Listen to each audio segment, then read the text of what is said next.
మన ప్రభువును రక్షకుడైన యేసుక్రీస్తు వారి శ్రేష్టమైన అత్యున్నతమైనటువంటి నామములో ముందుగా మీ అందరికీ శుభములు వందనాలు తెలియజేస్తున్నాను.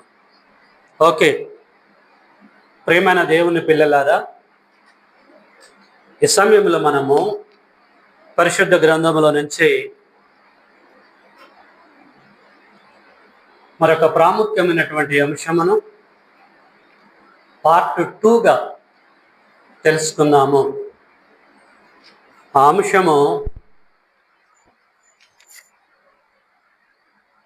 దేవుని రాజ్యములో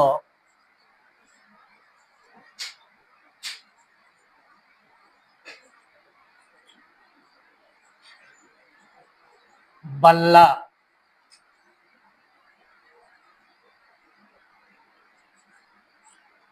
పార్ట్ 2 అండి.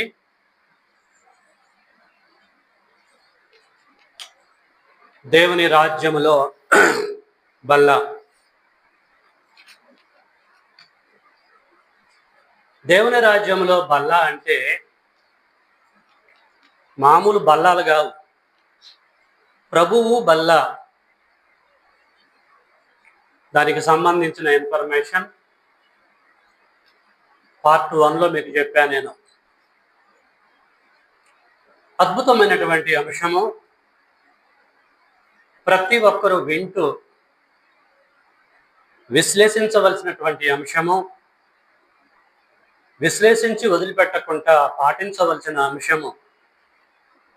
కావుననే నేను ఈ అంశాన్ని ఇంజెక్ట్ చేయవలసిన పరిస్థితులు ఏర్పడుతున్నాయి. దేవుని రాజ్యంలో బల్ల. ఈ టాపిక్లో పార్ట్ 1 టాపిక్లో నేను ఏం చెప్పానంటే, ఈ సబ్జెక్ట్ మీకు అర్థం కావాలంటే డైరెక్ట్గా అర్థం కాదు. పాత నిబంధనలో తండ్రి అయిన దేవుడు ఇశ్రాయేలుకి ఇచ్చినటువంటి పండుగలలో పస్కా పండుగ లేదు పులియని రొట్టెల పండుగను గూర్చి మీకు అవగాహన ఉంటేనే ఈ దేవుని రాజ్యంలో బల్ల అనేటువంటి టాపిక్ మీకు అర్థమైందని స్టార్ట్ చేసి చెప్పా.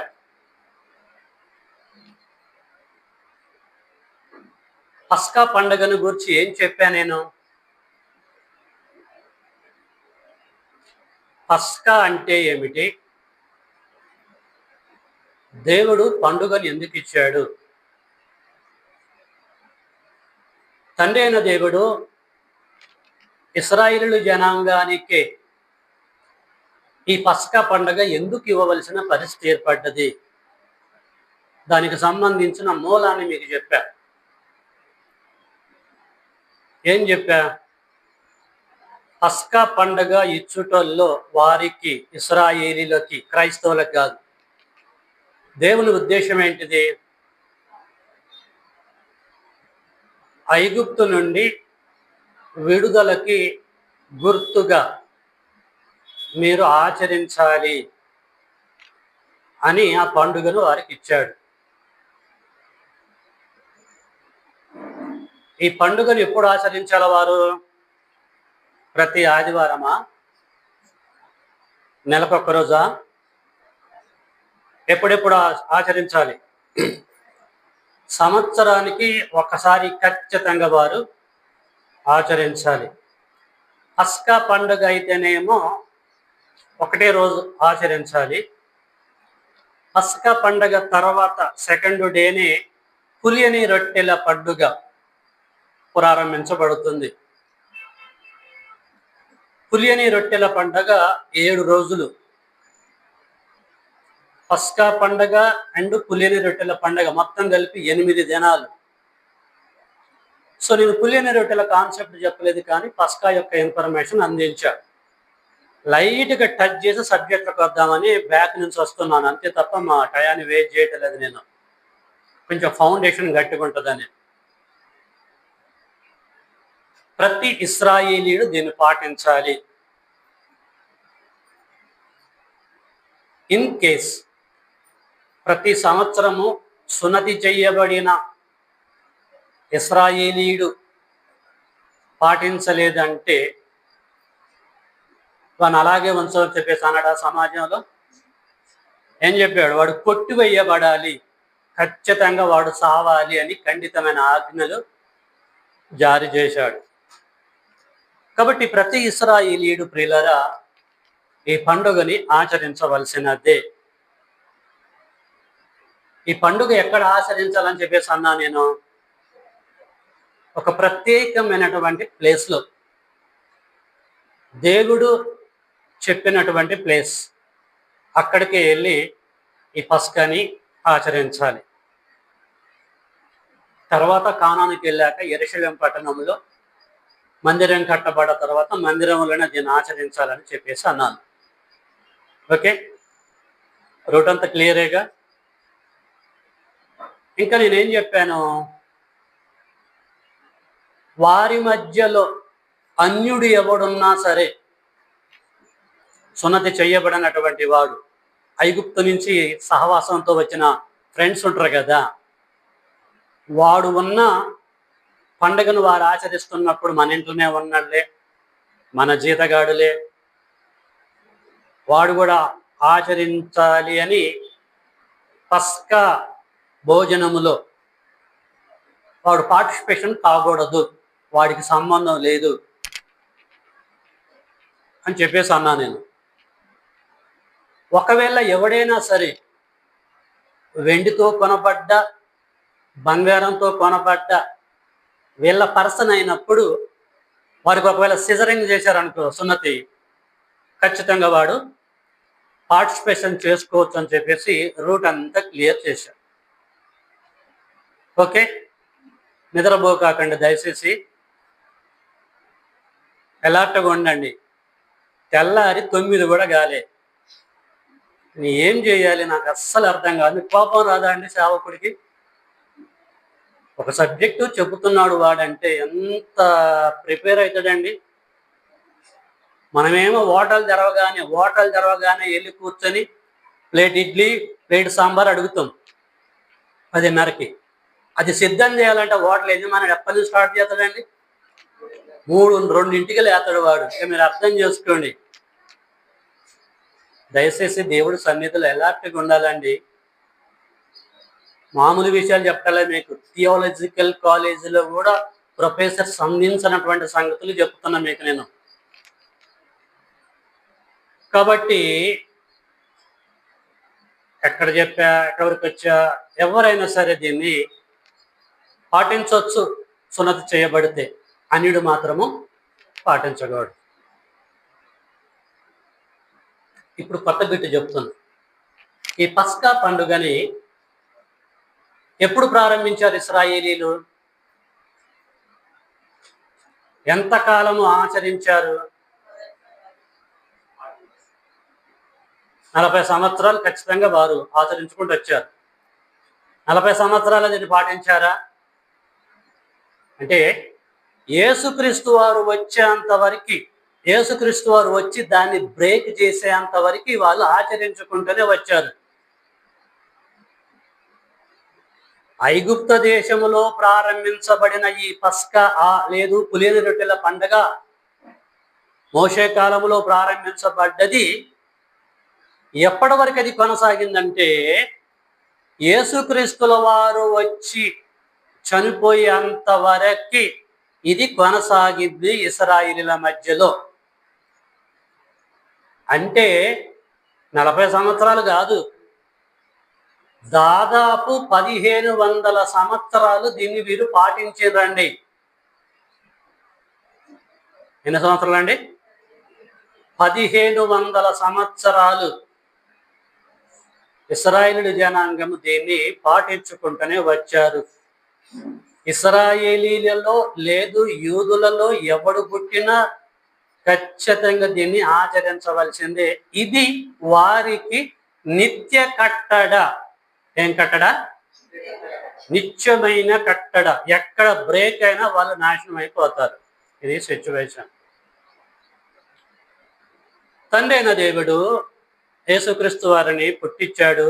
యూదులలో యేసు పెరిగాడు, పెద్దవాడయ్యాడు, బాప్టిజం తీసుకున్నాడు, 3.5 సంవత్సరాలు సేవ చేశాడు.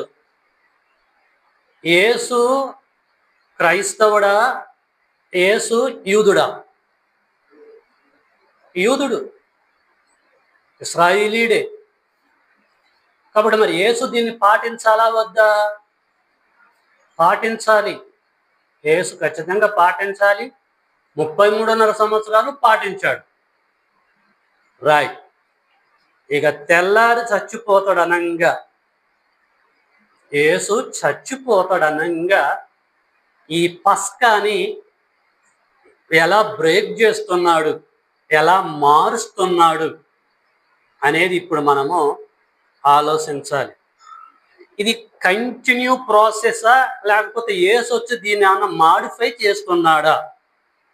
కాలాన్ని బట్టి జరిగిన మార్పుని పరిగణలోకి మనము తీసుకోవాలి. ఎక్కడ దీన్ని బ్రేక్ చేస్తున్నాడేనా? రైట్. పస్కా పండుగ వచ్చింది, పులియని రొట్టెల పండుగ వచ్చింది. ఆ పండుగలో, ఆ పస్కా పండుగలో ఏమి జరిగిందో చూద్దాం. మత్తయి సువార్త. ఇప్పుడు దేవుని రాజ్యములో బల్ల పార్ట్ 2 ఇక్కడి నుంచి జాగ్రత్తగా ఫాలో కావాలి. మత్తయి సువార్త 26వ అధ్యాయంలోనికి వెళ్దాము. మీకు అర్థమయ్యే రీతిలోనే జాగ్రత్తగా నేను చెప్తున్నా.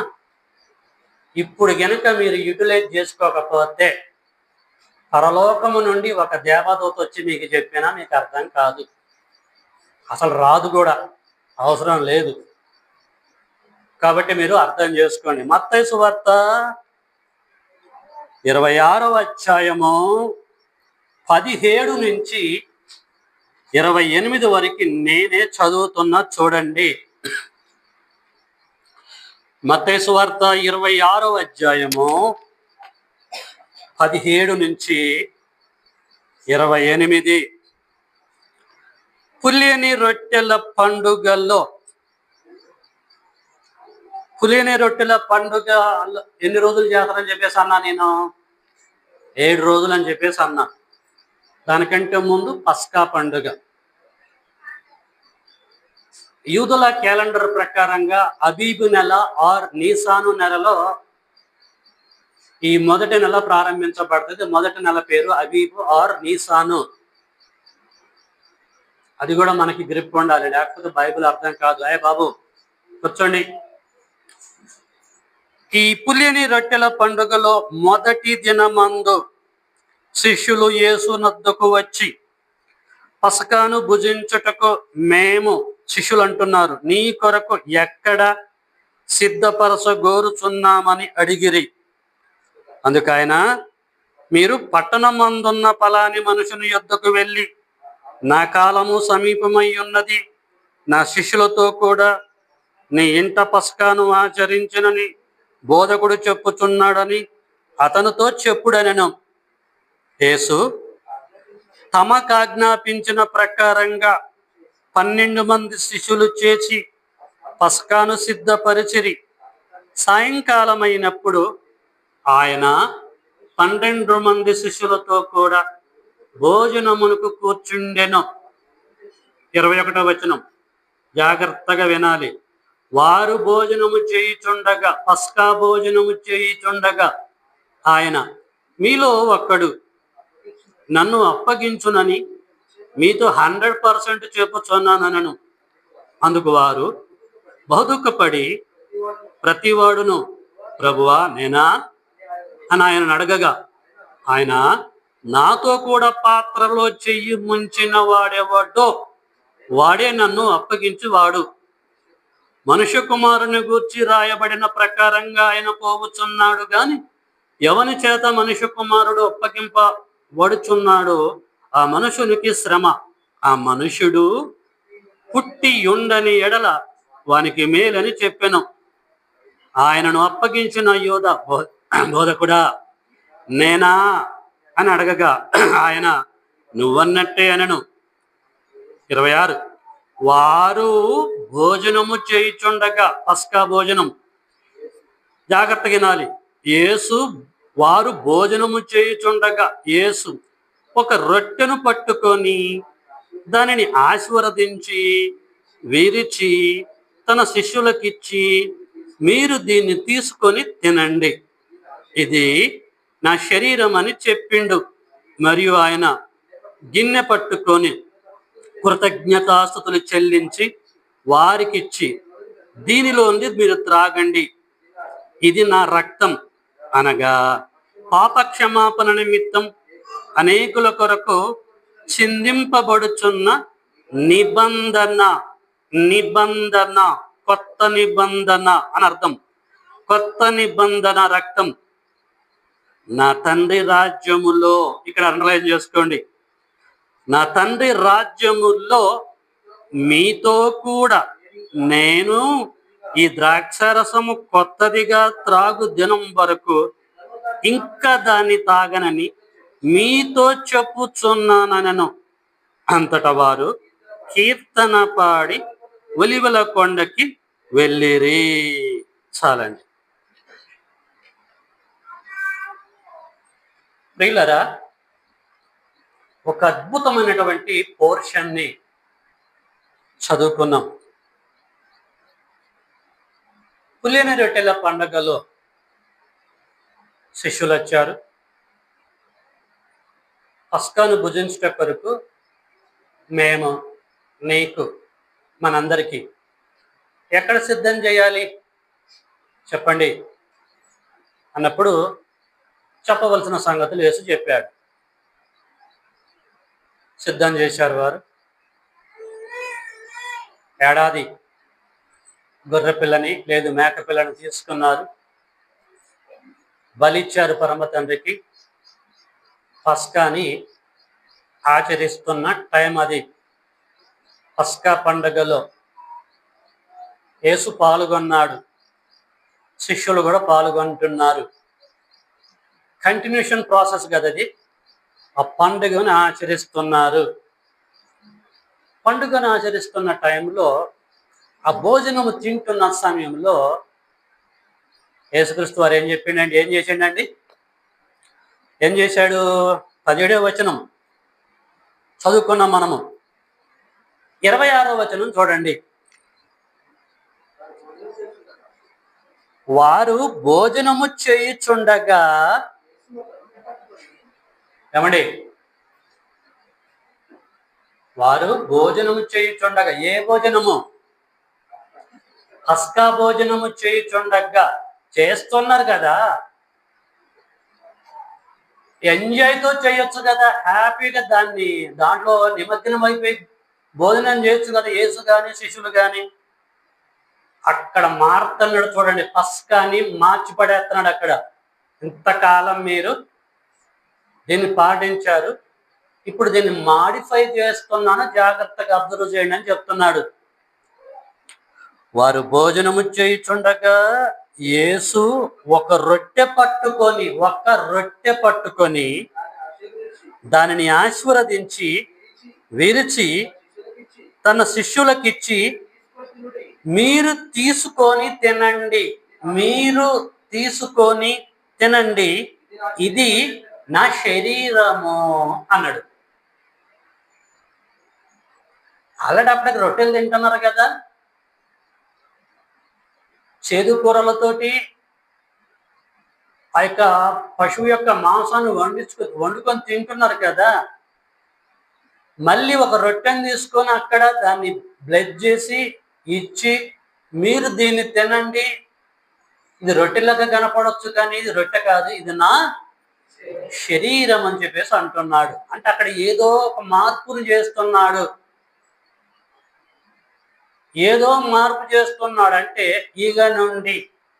అంటే ఎప్పటి నుండి భౌతికమైనటువంటి ఒక మేక పిల్లను కానీ గొర్రె పిల్లను కానీ చంపుకొని మీరు తినొద్దు. ఇప్పుడు నేను మీ కొరకు పస్కా పశువుగా బలి కాబోతున్న తెల్లారి గొర్రె ప్లేస్లోకి మేక ప్లేస్లోకి వెళ్ళిపోతున్నా. మీరేం చేయాలి తెలుసా? ఇప్పుడు రొట్టెని తింటే ఇక నుండి నా శరీరాన్ని తిన్నట్టే లెక్క. మళ్ళీ ప్రత్యేకంగా మేకని గొర్రెని కోసుకుని తినవలసిన అవసరం లేదని చక్కగా అర్థం కావటం కొరకు రొట్టెనిచ్చి చెప్పవలసిన పరిస్థితి ఏర్పడ్డది. 27. మరియు ఆయన గిన్నె పట్టుకొని కృతజ్ఞతాస్తుతులు చెల్లించి వారికిచ్చి, దీనిలోనిది మీరందరూ తాగండి, ఇది నా రక్తము. మేక రక్తం గొర్రె రక్తం కాదు, అది అయిపోయింది. ఐగుప్తు దేశంలో ఉన్న ఇశ్రాయేలీలు ఆ మేకని చంపి గొర్రెని చంపి ఒక పాత్రలో పోసి ఆ రక్తాన్ని ద్వారబంధములకు రాశారు. సంహారపు దూత ఏం చేసింది? ఏ గడపకైతే బ్లడ్ ఉందో బ్లడ్ని చూసి ఆ ఇంటిలో ఉన్నటువంటి వారిని నశింపకుండా, ఇంటిలోకి రాకుండా కుటుంబాన్ని రక్షించి వెళ్ళింది. ఆ బ్లడ్ వల్ల రక్షణ కలిగింది మీకు ఇప్పటి వరకు. నేనేం చెప్తున్నానంటే సిస్టమ్ మారుతున్నా, సాఫ్ట్వేర్ మారుతున్నా. ఈ ద్రాక్షరసం మీరు తాగండి. ద్రాక్షరసం మీరు తాగుతున్నప్పుడు మీరు ఏమనుకోవాలి తెలుసా? ఇది నా రక్తము నాకు సాదృశ్యము. రొట్టె నా శరీరానికి సాదృశ్యము, ఈ ద్రాక్షరసము నా రక్తమునకు సాదృశ్యం. మార్చి పడేశాడు. అంటే ఇక నుండి ఇప్పటి నుండి పస్కాను మీరు ఆచరించేటప్పుడు మేక పిల్లను కానీ గొర్రె పిల్లను కానీ బలి అర్పించవలసిన అవసరం లేదు. No need to worry about that animals. ఆ జంతువుల గురించి చింతించకండి. సర్వ మానవాళి పాపములు క్షమింపబడుట కొరకై పవిత్రమైన మనిషిని నేను పవిత్రమైన రక్తాన్ని తెల్లారే, ఈ దినమైపోయిన తెల్లారే నేను మరణించబోతున్నాను. కాబట్టి పస్కాని మారుస్తున్నట్టుగా, పస్కా పండుగని ఎడిటింగ్ చేస్తున్నట్టుగా మనకి అర్థమైపోతూ ఉంటుంది శిష్యులకు చెప్పుతున్న దానిని బట్టి. యేసుకి మొదట 12 మంది శిష్యులు, అవునా? మనము యేసుకి ఏమైతాం? మనము శిష్యులమే. ఆ శిష్యులకు చెప్పిండంటే యుగాంతమందున్న ఈ శిష్యులకి బుద్ధి జ్ఞానం తెలుసుకోవడానికి చెప్పిండని చెప్పేసి అర్థం చేసుకోవాలి. సేమ్ జీవో మనకు కూడా వర్తిస్తుంది.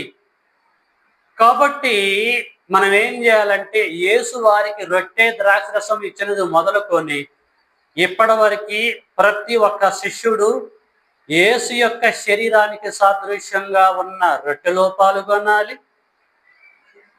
రక్తమునకు సాదృశ్యంగా ఉన్న ద్రాక్షరసములనే పాల్గొనాలి తప్ప ఇశ్రాయేలీల వల్లే సంవత్సరానికి ఒకసారి పస్కా పండుగని ఆచరించవలసిన అవసరత లేదు. కాలాన్ని బట్టి జరిగిన మార్పులని పరిగణలోకి తీసుకోవాలి. 28. ఇది నా రక్తం అనగా పాపక్షమాపణ నిమిత్తము అనేకుల కొరకు చిందింపబడుచున్న నిబంధన రక్తం. ఏ నిబంధన? కొత్త నిబంధన రక్తం ఇది. పాత నిబంధన రక్తము పశువుల రక్తము, అది వేరే కాన్సెప్ట్, అది అయిపోయింది. ఇది కొత్త నిబంధన రక్తం. శిష్యులారా, ఇప్పటి నుంచి మీరు నేను చెప్పిందే జీవో, నేను చెప్పుతున్నదే నిబంధన. అదే నిబంధన అంటే క్రొత్త నిబంధన. కాబట్టి పాత పద్ధతిలో ఇక నుండి మీరు ఫాలో కాకూడదని ఖచ్చితంగా చెబుతున్నాడు. ఇప్పటి నుంచి మీరు ఇలాగా మూవ్ కావాలి. నా శరీరానికి సాదృశ్యమైన రొట్టెను తినాలి, నా రక్తానికి సాదృశ్యమైన ద్రాక్ష రసాన్ని తాగాలి. ఇక నుండి దీన్ని నేను బ్రేక్ చేస్తున్నాను చెప్పేసి అన్నాడండి. అని ఒక అద్భుతమైనటువంటి స్టేట్మెంట్ ఇస్తున్నాడు. ఇక్కడే పెట్టండి మనసు, దేని గురించి ఆలోచించకండి. ఏమంటున్నాడు తెలుసా? 29, నా తండ్రి రాజ్యములో ఇప్పుడైతే మీరు తాగుతున్నారు, నేను తాగుతున్నా, నేను తింటున్నా, మీరు తింటారు. ఇది లాస్ట్ అండ్ ఫైనల్ అయిపోయింది, చాప్టర్ క్లోజ్. జిప్పు గుంజి దీన్ని పక్కకు పెట్టేస్తున్నా, పస్కా గిస్కా మొత్తం మూట కట్టేసి పైన పెట్టేస్తున్నా. ఇదే లాస్ట్ అండ్ ఫైనల్. బైబిల్లో ఎంత చక్కని క్లారిటీ ఉంటుందో తెలుసా అండి? ఫైనల్గా చెప్తున్నాడు, నేను లాస్ట్గా ఆచరిస్తున్నా, మీరు కూడా ఆచరిస్తున్నారు. ఇక మీరు నేను దీన్ని మళ్ళీ ఎప్పుడు తీసుకోవాలి తెలుసా? నా శరీరానికి సాదృశ్యమైన రొట్టెని మీరు తినాలి, నేను కూడా తినాలి, అందరం కలిసి తినాలి. ఇది ఎప్పుడు జరిగితే తెలుసా? ఎప్పుడు జరిగితే అన్నాడు, ఒక క్లూ ఇచ్చాడు. నా తండ్రి రాజ్యములో మీతో కూడా నేను ఈ ద్రాక్షరసమును కొత్తదిగా త్రాగుదినం వరకు ఇంకా దాన్ని తాగనని ముట్టనని మీతో 100% చెబుతున్నాను. కాబట్టి మీరు కూడా అలాగే ఫాలో కావాలన్నాడండి. కాబట్టి మార్పు చేసిన ఈ పస్కా లేదు, ఈ ప్రభువు వల్ల ఎప్పటి నుంచి అమలులోకి రాబోతుంది అని అన్నాడు. ఎప్పటి నుంచి మళ్ళీ స్టార్ట్ అయింది అన్నాడు? కొత్త జీవో, కొత్త ఇంప్లిమెంట్ ఎప్పటి నుంచి స్టార్ట్ అయింది అన్నాడు? నా తండ్రి రాజ్యముల్లో కొత్తగా ఇప్పటివరకు పాతగా తాగాం. నా తండ్రి రాజ్యంలో కొత్తదిగా మీరు తిను వరకు తాగు వరకు, నేను కూడా మీతో పాటు తిను తాగు వరకు మళ్ళీ నేను ముట్టనని చెప్పేసి అన్నాడండి. అనడం లేదా? ఎస్ బాబు, ఇక్కడ ఉన్నావా? మంచి చెప్తున్నా నేను. చెప్పాడు, శిష్యులందరికీ అర్థమైపోయింది. అంటే ఇక నుంచి పాత పస్కాని, పాత పులియని రొట్టెల పండుగను మనం ఆచరించకూడదు. ఫిజికల్గా ఒక మేకని, గొర్రెని కోసి కూర తయారు చేసుకొని రొట్టెలలో చేదు కూరలు కలుపుకొని ఇక నుంచి ఈ పని చెయ్యకూడదు. మార్చిండు, మా గురువు అయిన యేసుక్రీస్తు వారు మార్చాడు. ఇక మేమేం చేయాలి? దేవుడు రాజ్యముల్లో మేమేం చేయాలంటే యేసు శరీరానికి సాదృశ్యమైన రొట్టెలోను, రక్తమునకు సాదృశ్యంగా ఉన్న ద్రాక్షరసంలోని ఇక మేము పాల్గొనాలంటే దాని కొరకు మేము వెయిట్ చేయాలని చెప్పేసి వాళ్ళు ఎదురు చూశారండి. రైట్. ఆ రాత్రి రొట్టె ద్రాక్షరసం ఇచ్చిండు. ఆ రాత్రి పట్టుబడ్డాడు. సైనికులు వచ్చారు, ఆయన పట్టుకున్నారు, తీసుకెళ్లారు. దానికంటే ముందు గెచ్చమనే తోటలోకి వెళ్ళిపోయాడు, ప్రేయర్ చేసుకున్నాడు, అంతా అయిపోయింది. తెల్లవారి యేసుక్రీస్తుల వారు చనిపోయాడు. పస్కా పశువు ప్లేసులో యేసు చనిపోయాడు. చనిపోలేదా? చనిపోయాడు. అన్ని తెలిసిన సంగతులు చెప్తున్నాను. యేసు చనిపోయాడు, అయిపోయింది, చాప్టర్ క్లోజ్. కాకపోతే ఒక నిబంధన ఇచ్చి మాత్రం చచ్చిపోయాడు. నేను త్రాగుతా, నేను తింటా మీతో పాటు, ఎప్పుడంటే నా తండ్రి రాజ్యంలో అన్నాడు.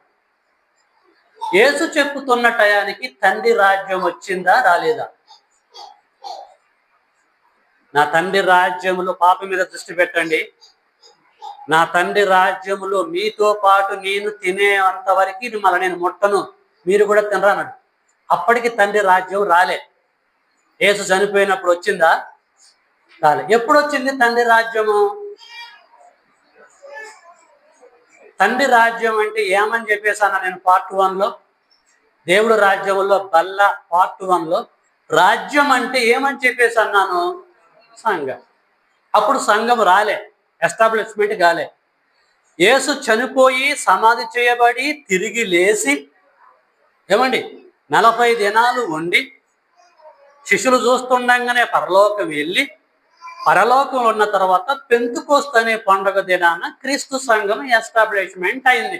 అయిందా కాలేదా? అది అంటే అప్పుడు తండ్రి యొక్క రాజ్యము వచ్చిందా రాలేదా? రైట్. తండ్రి రాజ్యంగా పిలువబడుతున్న క్రీస్తు సంఘము ఎస్టాబ్లిష్మెంట్ అయింది. మరి రాజ్యం వచ్చినప్పుడు ఇప్పుడు ఏం జరగాలి? రాజ్యంలో క్రీస్తు సంఘంలో పస్కా అనేది, ఆత్మ సంబంధమైన పస్కా అనేది కంటిన్యూ కావాలి. యేసు శిష్యులు యేసు ఆ రొట్టెలోను ఆ ద్రాక్ష రసములోను పాల్గొనాలి. అర్థమవుతుందా అండి? పాల్గొనాలి. మరి పాల్గొన్నారా? వారు పాల్గొనలేదా?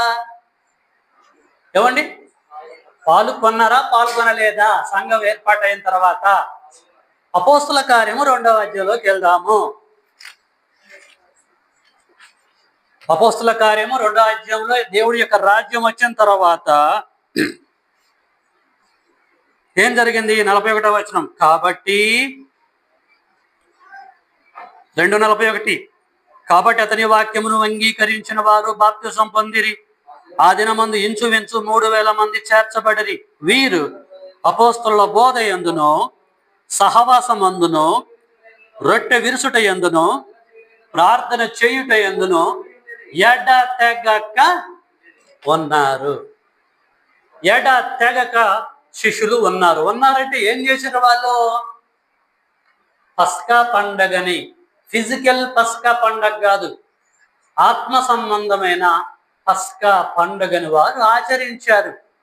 ఎట్లా ఆచరించారు? 3,000 మంది గొర్రె పిల్లను కోసి మేక పిల్లను కోసి వండుకొని చేదు కొర్రలతో ఆచరించారా? కాదు. సేవకుడు రొట్టె ఇస్తే తిన్నారు, సేవకుడు ప్రార్థన చేసి ద్రాక్షరసం ఇస్తే తాగారు. అందరూ సంఘం అంతా కూడా, శిష్యులందరూ కూడా రొట్టెను తిన్నారు, ద్రాక్షరసం తాగారు. ఎక్కడ? దేవుని రాజ్యముల్లో. అంటే వారు తిన్నారు, వాళ్ళు తాగారంటే ఆత్మ సంబంధంగా వారితో పాటు ఎవరు తింటున్నట్టు లెక్క? యేసుక్రీస్తుల వారు కూడా తింటున్నట్టు తాగుతుంటున్న లెక్క. అర్థం చేసుకోండి. అప్పటి నుంచి ఇప్పటి వరకు ఈ ప్రాసెస్ అనేది కొనసాగుతుంది. యేసు వచ్చేంత వరకు కూడా ప్రియులారా ఇదే ప్రాసెస్ లో ప్రతి ఒక్క శిష్యుడు వెళ్ళాలి. ఇశ్రాయేలీలైతే ఈ పండుగని ఎప్పుడెప్పుడు ఆచరించాలి? ఈ పస్కా పండుగని ఇశ్రాయేలీలు ఎప్పుడెప్పుడు ఆచరించాలి? సంవత్సరానికి ఒక్కసారి నిత్య కట్టడిది. ఎక్కడుంది ఇది? నిర్గమకాండము 12వ అధ్యాయము అందరూ తీయాలి. నిర్గమకాండము 12వ అధ్యాయము 17వ వచనము. పులియని రొట్టెల పండుగను మీరు ఆచరింపవలను. ఈ దినమందే నేను మీ సమూహములను ఐగుప్త దేశములో నుండి వెలుపలకి రప్పించుతిని గనుక మీరు మీ తరములన్నింటిలో ఈ దినమును ఆచరించాలి. ఇది మీకు నిత్యమైనటువంటి కట్టడ. అదే, ఇది నిత్యమైన కట్టడ కాబట్టి వారు ప్రతి సంవత్సరం ఆచరించాలి. అదే క్రైస్తవులు అయితే దీన్ని ఆచరించాలి. ఆచరించే విధానములో మార్పు చేసి ఆచరించాలి. అంటే మనము ఓన్లీ రొట్టె తీసుకోవాలి, ఓన్లీ ద్రాక్షరసం తీసుకోవాలి. అయితే ఎప్పుడెప్పుడు తీసుకోవాలి? సంవత్సరానికి ఒక్కసారా? ఎప్పుడెప్పుడు? ప్రతి ఆదివారము ఈ రొట్టెలోను ఈ ద్రాక్ష రసంలోను పాల్గొనాలి. ఎందుకంటే మార్పు చేసిండు కదా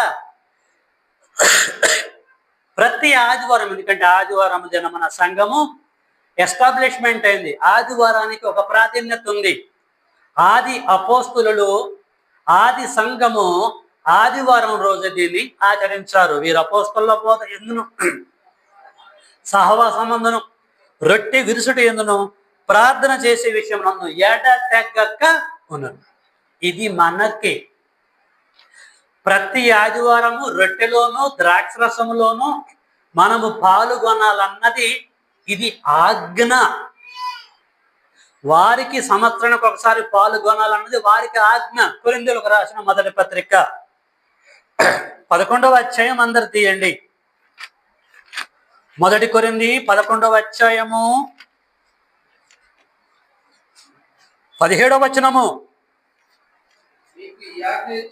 మీకు ఈ ఆజ్ఞ శిష్యులకి, క్రైస్తవులకి ఆజ్ఞది. ప్రతి ఆదివారము ప్రభు బల్లాలో పాల్గొనాలన్నది ఆజ్ఞతో కూడుకున్నది. ఇశ్రాయేలీయులకైతే ప్రతి సంవత్సరము పాల్గొనాలన్నది వారికి పాత ఆజ్ఞ. ఇది మనకి కొత్త ఆజ్ఞ. మీకు ఈ ఆజ్ఞను ఇచ్చుచు మిమ్మును మెచ్చుకొనను, మీరు కూడి వచ్చుట ఎక్కువ కీడుకే కానీ ఎక్కువ మేలు కాదు. కాబట్టి దేవుని పిల్లలారా, ప్రతి క్రైస్తవుడు క్రొత్త నిబంధన గ్రంథం ప్రకారంగా ప్రతి ఆదివారము ఇందులో మనము ఖచ్చితంగా ఫాలో కావాలి. ఎందుకంటే మనము పాతదైన పులిపిండిని తీసి అవతలేసేసాం. ఏంటది? పస్కా అనబడుతున్న పులియని రొట్టెల పండుగని బ్రేక్ చేశాం. మనం కాదు, యేసు చేసేసాడు. దానికి మనకి సంబంధం లేదు. చాలా మంది యావే సమాజము, దేవుని సంఘం వారు వీరు ఇప్పుడు కూడా ఈ ఫిజికల్ పస్కా పండగ, పులిని రొట్టెల పండుగను ఆచరిస్తూ ఉంటారు. కానీ దేవుడు క్రీస్తు ద్వారా దీన్ని ఎప్పుడో తీసేశాడు. కొరింథీయులకు రాసిన మొదటి పత్రిక 5వ అధ్యాయంలోనికి వెళ్దాము. 1 కొరింథీ 5వ అధ్యాయము అందరు తీయాలి. 7-8. మీరు అంటే క్రైస్తవులారా పులిపిండి లేనివారు గనుక కొత్త ముద్ద అవుటకై ఆ పాతదైన పులిపిండిని తీసి పారవేయండి. ఇంతేకాక క్రీస్తు అను మన పస్కా పశువు వధింపబడ్డడు. మళ్ళీ గొర్రెతోటి మేకతోటి పని లేదు గనుక పాతదైన పులిపిండితోనైనను దుర్మార్గతయు దుష్టత్వమును పులిపిండితోనైనను కాకుండా నిష్కాపట్యమును సత్యమును పులి అని రొట్టెతో పండగ మనము పులి అని రొట్టెలతో పండుగ మనము ఆచరించాలి. ఎప్పుడెప్పుడు? ప్రతి ఆదివారము మనము ఈ పండుగలో పాల్గొనాలి. అంటే యేసు యొక్క శరీరానికి సాదృశ్యంగా ఉన్న రొట్టెను భుజించాలి, రక్తమునకు సాదృశ్యంగా ఉన్న ద్రాక్ష రసాన్ని తాగాలి. ఎప్పుడెప్పుడు? ఆజ్ఞ ప్రతి ఆదివారం. ఇశ్రాయేలీలైతే సంవత్సరానికి ఒక్కసారి. ఇదండి వ్యత్యాసం. కనుక దేవుని పిల్లలారా, ఈరోజు మనము దేవుడు రాజ్యములో బల్లాకు సంబంధించిన దీంట్లో మనం పాల్గొంటున్నామా, పాల్గొనటం లేదా? పాల్గొంటే మనము ధన్యులము, పాల్గొనకపోతే మన పరిస్థితి ఏంటిది? ఇది ఆజ్ఞతో కూడుకున్నది. ప్రతి క్రైస్తవుడు దీన్ని పాటించాలి. ఇది ఆజ్ఞ. క్రైస్తవుడికి ఆజ్ఞ మీరకూడదు.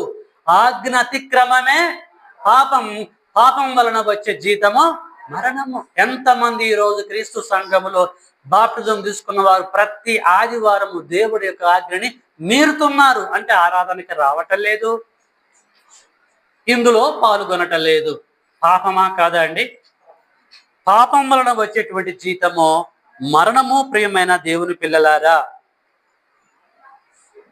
కాబట్టి ఆదివారము వచ్చినా కూడా ఆరాధనకి రాకుండా ఇంట్లోనే ఉండి ప్రభు బల్లాలో పాల్గొనకపోతే నష్టమేంటిది? పస్కా పండగలో వాళ్ళు ఇశ్రాయేలీయులు పాల్గొనకపోతే ఏం నష్టం అని చెప్పేసి అన్నాడు. నిర్గమాకాండము 12వ అధ్యాయము 43 చూసుకుందాము. సహకరించండి, నేను ముగిస్తాను. నిర్గమాకాండము 12వ అధ్యాయము 3వ వచనము 43వ వచనము 12:43.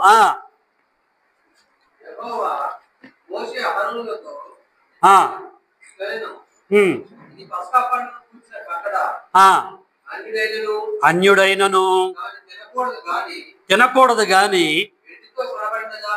వెండితో కొనబడిన దాసుడు సున్నతి పొందిన వాడైతే తినవచ్చును. పరదేశీయు కూలికి వచ్చిన దాసుడును దాన్ని తినకూడదు. అని చెప్పేసి ఏమంటానంటే సంఖ్యాకాండంలోకి వెళ్తున్నాడు. ఎవరెవరు తినకూడదు, ఎవరెవరు తినాలన్నటువంటి విషయం చెప్తున్నాడు. ఆల్రెడీ లాస్ట్ సండే మనం చెప్పుకున్నాం. అవకాశం ఉండి కూడా ఆరాధనకు రాకుండా ఇందులో పాల్గొనకపోతే ఏం చెప్పాడు ఒకసారి మనం చూద్దాం. సంఖ్యాకాండము 9వ అధ్యాయము తీయాలి. ఇప్పుడు సంఖ్యాకాండము 9వ అధ్యాయము 13వ వచనము, ప్రయాణములో ఉండని పవిత్రుడు పస్కాను ఆచరించుట మానిన ఎడల ఆ మనుషుడు తన జనుల నుండి కొట్టివేయబడతాడు. చాలండి. Same GO, same to same GO. ఇశ్రాయేలు సమాజంలో ఏ ఒక్కడైనా ప్రయాణం చేయకుండా ఇంట్లో ఉండి ఆ పండుగను ఆచరించకపోతే వాడు ఖచ్చితంగా చచ్చిపోవాలి. ఇది ఇప్పటికి మనకి కంటిన్యూగా ఉంది. దీన్ని మార్పు చేయలే, జస్ట్ పదార్థాన్ని మార్పు చేసిండే తప్ప జీవో అంతా కూడా ఒక్కటే. ఈ రోజు బాప్టిజం తీసుకొని సమాజంలో చేరిన ప్రతి క్రీస్తు సంఘ సహోదరుడు ప్రయాణము చెయ్యకుండా ఇంట్లోనే ఉండి మిగతా పనులలో బిజీగా ఉండి ఇక్కడికి రాకుండా ఇందులో పాల్గొనక అలాగే ఉంటే ఆ మనిషి ఖచ్చితంగా చచ్చినటువంటి వాడితో సమానము. ఆ మనిషిని బ్రతకనియకూడదని చెప్పేసి అంటున్నాడు. సేమ్ ఇక్కడికి వర్తిస్తుందండి. జస్ట్ ఫిజికల్ గా బాడీ మారింది, ఫిజికల్ గా బ్లడ్ మారింది తప్ప ప్రాసెస్ అంతా కూడా ఒక్కటే. అర్థమవుతుందా మీకు? ఆదివారం వచ్చింది, బాప్టిజం తీసుకున్నటువంటి వారు ఎవరు ఆరాధనకు రాలేదు, రాకుంటే ఇంట్లోనే ఉన్నారు, ప్రయాణం కూడా వారు చేయట్లేదు, ఇందులో పాల్గొనలేదు. వాళ్ళని అలాగే ఉండమని, వారు బ్రతుకును కొనసాగించమని అంటలే, వాళ్ళని చంపేయాలని చెప్పేసి అంటున్నాడు అండి. కఠినమైన ఆజ్ఞ. ఇశ్రాయేలుడికి ఇదే ఆజ్ఞ, మనకు కూడా ఇదే ఆజ్ఞ. ఆజ్ఞలో మార్పు చేయలేదు, ఎక్స్క్యూజ్ లేదు. దేవుని పిల్లలారా, ఎన్ని ఆదివారాలు మనము దీన్ని బ్రేక్ చేశామో అంటే ఎన్నిసార్లు మనం చచ్చిపోవాల్సి ఉందో ఒక్కసారి అర్థం చేసుకోండి. ఇకపోతే ఇందులో మనం పాల్గొనాలంటే, ఈ బల్లలో పాల్గొనాలంటే అన్యులు ఎవరు కూడా ఇందులో పాల్గొనకూడదు. ఇప్పుడు చదువుకున్నాం మనం నిర్గమకాండం. అన్యుడెవడో కూడా అంటే మన మధ్యలో ఏ డినామినేషన్ పర్సన్ ఉన్నా సరైనటువంటి ట్రాక్లో బాప్టిజం తీసుకోకుండా ఇంకా క్రైస్తవుడు కాకుండా ఎవరు ఉన్నా కూడా వాళ్ళు దీంట్లో పాల్గొనడానికి అర్హులు కాదు, అనర్హులు. కాంప్రమైజ్తో తినండిలే తాగండిలే అని మనం ఇవ్వకూడదు. మనం ఇచ్చిన వారు మాత్రం ఇందులో పాల్గొనకూడదు, అది శాపము. దేవుడి పిల్లలు మాత్రమే ఇందులో పాల్గొనాలని ఖచ్చితంగా దేవుడు చెప్పాడు. ప్రేమైన దేవుని పిల్లలారా, కాబట్టి పౌలు గారు కొరింథీ సంఘానికి ఖండితమైనటువంటి ఆజ్ఞ జారీ చేయవలసిన పరిస్థితి ఏర్పడదా చూసుకొని మనము ముగించుకుందాం. ఎందుకంటే పార్ట్ 3 లేదు కనుక ఈ యొక్క పోర్షన్ చూసుకొని మనం ముగించుకుందాం. ఇది ఎంత జాగ్రత్తగా తీసుకోవాలో, ఎంత జాగ్రత్తగా ఆచరించాలో ఖండితంగా పాత నిబంధన గ్రంథంలో ఇశ్రాయేలీయులకు చెప్పిన సంగతిని మైండ్లో పెట్టుకొని చెప్తున్నాడు. 1 కొరింథీ 11వ అధ్యాయం అందరు తీయాలి, ముగించుకుందాం. 1 కొరింథీ 11వ అధ్యాయము 23 కాని చెప్తున్నాడు. యేసు ఆ రాత్రి పసకా పండగ రోజు ఏం చెప్పిండో ఆ విషయం చెప్తున్నాడు. 1 కొరింథీ 11వ అధ్యాయము 23 కానించి, నేను మీకు అప్పగించిన దానిని ప్రభు వలన పొంది తిని, ప్రభు అయిన యేసు తాను అప్పగింపబడి రాత్రి ఒక రొట్టెని ఎత్తుకొని కృతజ్ఞతాస్తుతులు చెల్లించి దానిని విరిచి, ఇది మీ కొరకైన నా శరీరం, నన్ను జ్ఞాపకము చేసుకొనుటకై దీని చేడును చెప్పెను. ఆ ప్రకారమే భోజనమైన పిమ్మట ఆయన పాత్రను ఎత్తుకొని, ఈ పాత్ర నా రక్తము వలనైన క్రొత్త నిబంధన, మీరు దీనిలో త్రాగునప్పుడల్లా నన్ను జ్ఞాపకం చేసుకున్నటకై దీన్ని చేడును చెప్పెను. మీరు ఈ రొట్టెను తిని ఈ పాత్రలో త్రాగునప్పుడల్లా ప్రభు వచ్చు వరకు ఆయన మరణమును ప్రచురించుదురు. కాబట్టి ఎవడు అయోగ్యముగా ప్రభు యొక్క రొట్టెను తినునో, ఇక్కడ చెప్తున్నాడు చూడండి ఆజ్ఞ, అది రిపీట్ చేస్తున్నాడు. కాబట్టి ఎవడు అయోగ్యముగా ప్రభు యొక్క రొట్టెను తినునో లేక ఆయన పాత్రలో త్రాగునో వాడు ప్రభు యొక్క శరీరమును గూర్చియు రక్తమును గూర్చి అపరాధిగును. కాబట్టి ప్రతి మనుషుడు తనను తాను పరీక్షించుకోవాలి. నిజంగా నేను పరిశుద్ధున్నా కాదా, నిజంగా నాకు బాప్టిజం ఉందా లేదా, ఆత్మ సంబంధమైన సున్నతి నాకు ఉందా లేదా, ఈ సమాజంలో నేను ఉంటున్నాను, ఆ రొట్టెని ద్రాక్షసం తీసుకోవడానికి నేను యోగ్యున్నా కాదా, యోగ్యురాలనా కాదని పరిశీలించుకొని తినాలట. పరిశీలన లేకుంటే ఇందులో చెయ్యి వేసి తింటే శాపమునకు మనము గురైతాం. అనాలోచితంగా ఇశ్రాయేలులో ఎవడైనా పాల్గొంటే వాడు కొట్టివేయబడాలి. ఇక్కడ కూడా అనాలోచితంగా తీసుకుంటే ఏమవుతాడో చెప్తున్నాడో చూడండి, కంటిన్యూ చేయండి. కాబట్టి ఎన్నో బిట్టది 27. కాబట్టి ఎవడు యోగ్యముగా ప్రభు యొక్క రొట్టెను తినును లేక ఆయన పాత్రలోని త్రాగును వాడు ప్రభు యొక్క శరీరాన్ని గూర్చి రక్తాన్ని గూర్చి అపరాధి అవుతాడు. కాబట్టి ప్రతి మనుషుడు తనను తాను పరీక్షించుకొనవలను, అలాగు చేసి ఆ రొట్టెను తిని ఆ పాత్రలోని త్రాగవలను. ప్రభువు శరీరమని వివేచింపక ఏం కాదులే, నడుతదిలే, ఒకసారి తీసుకుందాం, నెక్స్ట్ టైం తీసుకుందాం అని అనుకోకూడదు. ప్రభువు శరీరం అని వివేచింపక త్రిని త్రాగువాడు తనకు శిక్షా విధి కలుగుటకే వాడంతట వాడే తింటున్నాడు, వాడంతట వాడు తాగుతున్నాడు. ఎవడు కూడా వానికి ఇబ్బంది పెట్టలేదు, మధ్యలో అడ్డుగోడగా నిలబట్టలేదు.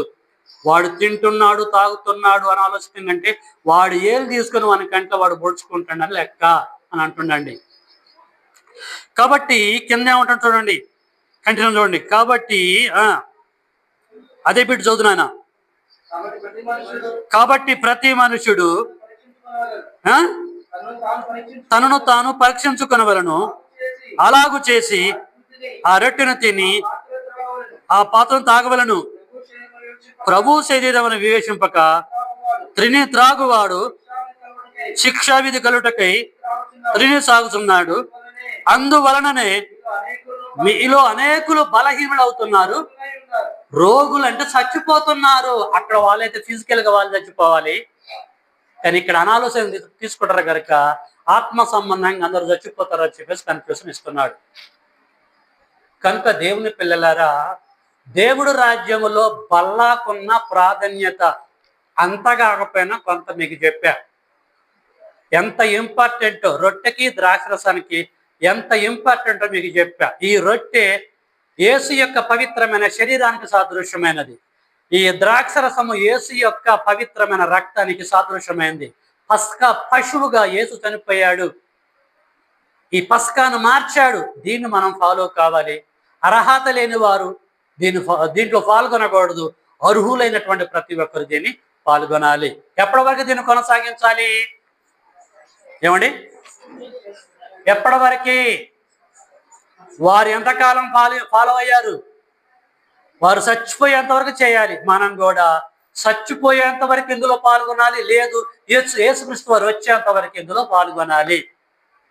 ఇది ప్రభువు బల్లాకున్నటువంటి ప్రాధాన్యత. ప్రియమైన దేవుని పిల్లలారా, చాలా మందికి దీని మీద గ్రిప్పు లేక నెలలకు నెలలే దీన్ని పక్కకు పెట్టేసి పాటించుకుంటూ ఉంటారు, శాపమునకు గురవుతూ ఉంటున్నారు. కాబట్టి ఎన్ని కష్టాలు, బాధలు, ఇరుకులు, ఇబ్బందులు వచ్చినా ప్రతి ఆదివారం దేవుడి సన్నిధికి రండి. రొట్టెలోనూ ద్రాక్షరసంలో పాల్గొంటూ కృపగలిగిన తండ్రిని మీరందరూ కూడా, నేను కూడా మహిమపరచాలని కోరుకుంటూ ఈ కొద్ది విషయాలని మీ హృదయం ఇంజెక్ట్ చేస్తూ ముగిస్తున్నాను. దీనిపై మీకేమైనా ఇంకా ధర్మ సందేహములు ఉంటే మీరు అడగండి, క్లియర్ చేసుకోండి, ఆత్మీయంగా బలపడండి. ఐఎమ్ సారీ, కొంత లేట్ అయిపోయింది. థర్డ్ పార్ట్ చెప్దాం అనుకున్నా కానీ అవసరం లేదని క్లోజ్ చేశాను. Okay, thank you for your attention. May God bless you all. మీ అందరికీ వందనములు.